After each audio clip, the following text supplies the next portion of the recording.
निश्च विश्वविद्यालय 29तम प्रतिष्ठा दिवस उत्सव पालित गोलंतरा स्थित निश्च विश्वविद्यालय 29तम प्रतिष्ठा दिवस उत्सव पालित हो जाइछि।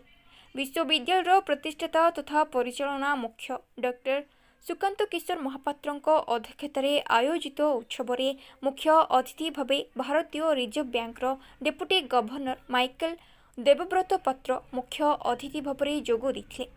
सेहीपरि सम्मानित अतिथि भावे army art defence college commandant lieutenant general R C. Srikanth, मुख्य वक्ता भावे हैदराबाद स्थित tea workers company associate vice president Sahaj Sandhu, विश्वविद्यालय कुलपति डॉक्टर प्रियदर्शन पात्र मंचासीन नथिले। एही अवसर में मुख्य अतिथि भारतर द्रुत अभिवृद्धिशील अर्थनीति उपरे विस्तृत भाव में आलोकपात करथिले। निश्च विश्वविद्यालय केवल उत्कृष्ट शिक्षागत कार्यक्रम गुणात्मक शिक्षा नुहे बरं बहुविध गवेषणा पई एक मानदंड स्थापन करिछे। आगामी दिन में देशर एक नंबर गवेषणात्मक विश्वविद्यालय भाव परिचित कराइबा लक्ष्य रखुथिबा प्रतिष्ठाता श्री महापात्र कहिथिले। सेहीपरि अनुष्ठानर लक्ष्य एवं आदर्श को नहीं विभिन्न सेमिनार विश्वविद्यालय परिसर में दिन तमाम जारी रखुथिला। सेहीपरि संध्या समय 43 जन अध्यापक अण अध्यापकों को पुरस्कार वितरण प्रदान करा जायथिला। सेहीपरि डीन एकाडेमिक समस्त कर्मकर्ता विभिन्न दायित्व निर्वाह करथिले। कार्यक्रम को डॉक्टर आकांक्षा पटनायक मंच परिचालना करथिबा बेले विश्वविद्यालय समस्त अध्यापक अध्यापिका और कर्मकर्ता माने उपस्थित थिले। विश्वविद्यालय भारप्राप्त कुल सचिव डॉक्टर विष्णुकर नायक धन्यवाद अर्पण करथिले। ब्रह्मपुरु नरसिंह डाकुंक रिपोर्ट भाइरल न्यूज। अच्छा आमर एटा हला आज होची 29तम प्रतिष्ठा दिवस एवं आमे दुईटा जिनस करूछु दुई दिन रे आज एवं आसंता काली को आमे कहूछु आमर परिवार दिवस बा फैमिली डे। आमर अलमनाई स्टूडेंट आउ फैकल्टी स्टाफ वर्कर समस्त को आमे अप्रिशिएट करूछु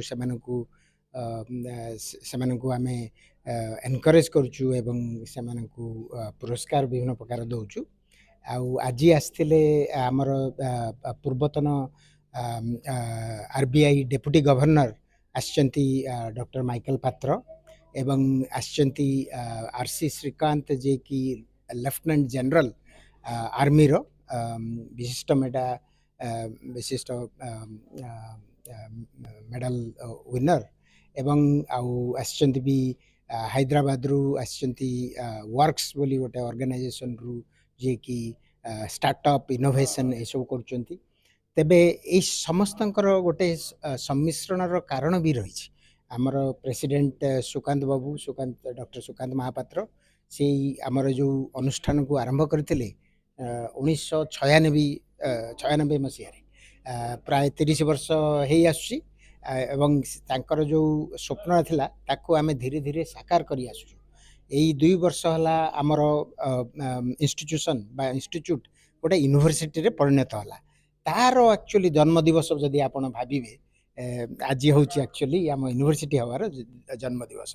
एक्चुअली हमर एटा 1996 रे स्टार्ट हेतिला and 2024 रे it become university. We have gone a long way. The objective was माने केमिति गोटे वर्ल्ड क्लास रिसर्च यूनिवर्सिटी करिवा से ऑब्जेक्टिव नै क्रिएट स्टार्ट हेतिला।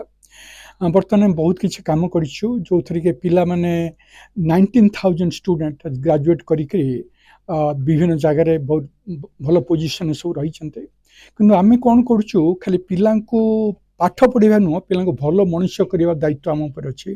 तेनु पाठ पढ़े से भलो मनुष्य होई परबे तांकर क्रिएटिविटी केमते बढ़िबो quality of life and integrity honesty transparency how they build into as a human being सेटा हमें फोकस करछु।